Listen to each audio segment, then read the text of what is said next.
Hi everyone and welcome back to my channel. I hope you've had a good week. Today's vlog is a end of August garden tour. As you can see, these are my lettuces that I've left to go to seed. I'm going to try and save the seed this year for the first time. My verbena's doing very well. A lot of the flowers are looking really good at the moment, such as the snapdragons over here and the tiny mini bell petunias. Excuse me. I've still got some courgettes growing, which is really good. And over here there's a couple of pumpkins. Now these are Jack Belittles, so they don't get to be really big size, but I quite like them that size. I guess you can scoop them out and put your soup in at Halloween. More snapdragons. And when my flowers die back, I often put the pots into the flower beds just to give a bit more colour. Finally, the gladioli have started to flower. I must have planted about 100 bulbs and I've got about 7 flowers, but you win some, you lose some. For some reason, there's a primrose in flower. Now, primroses are spring flowers, and because of the weather, it's decided to flower again. At the front are Michaelmas daisies. They come out sort of end of September. So I'll be looking forward to those. They're very pretty in purple. This is one of the apple trees that Fifi planted. It's got lots of apples on, but they're very small, and as you can see, one's been nibbled. So it is very young, this tree. I think what I'm going to do is dry all the apple for granola through the winter. A nasturtium at the back here. Now, I use nasturtiums as sacrificial plants, so they get eaten rather than my vegetables. But as you'll see later on, that hasn't actually worked this year. And the daisies and cosmos are still very pretty. And here's some more of the gladioli. This one's really big. It's almost as tall as a sunflower. And more little lemon snapdragons.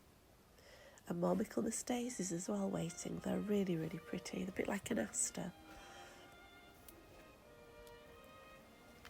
There probably are some sort of aster actually.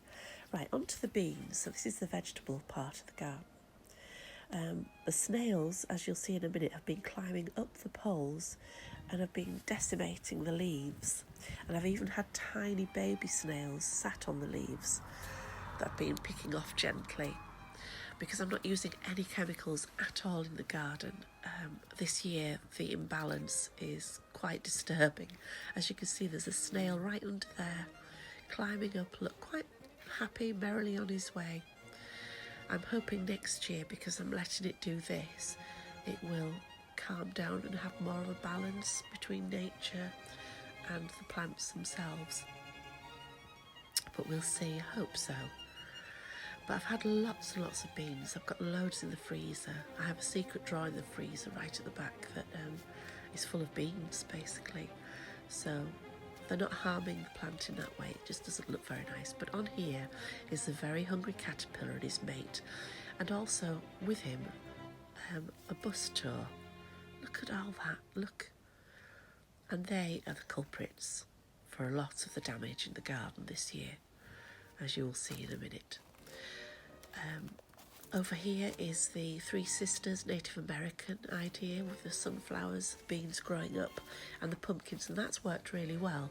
So I will be instigating that again next year, but I am going to do it on a different part of the garden because the sunflowers, unfortunately, you can only see them from inside the greenhouse, but you live and learn. So here's a pumpkin, another one. These are all Jack Belittles that I've been growing this year, which are a much smaller variety than the big jack-o'-lanterns that we expect to see at Halloween. That's a little space that there's nothing growing in. I should really pop something in. And here's the Swiss chard, still growing a bit, and the spinach is still doing well, although it's very holy. Again, because of the butterflies and the caterpillars. There is another pumpkin hidden away inside here somewhere. I'm just trying to show you. There it is. Look, there's the leaves, but there's no actual fruit yet.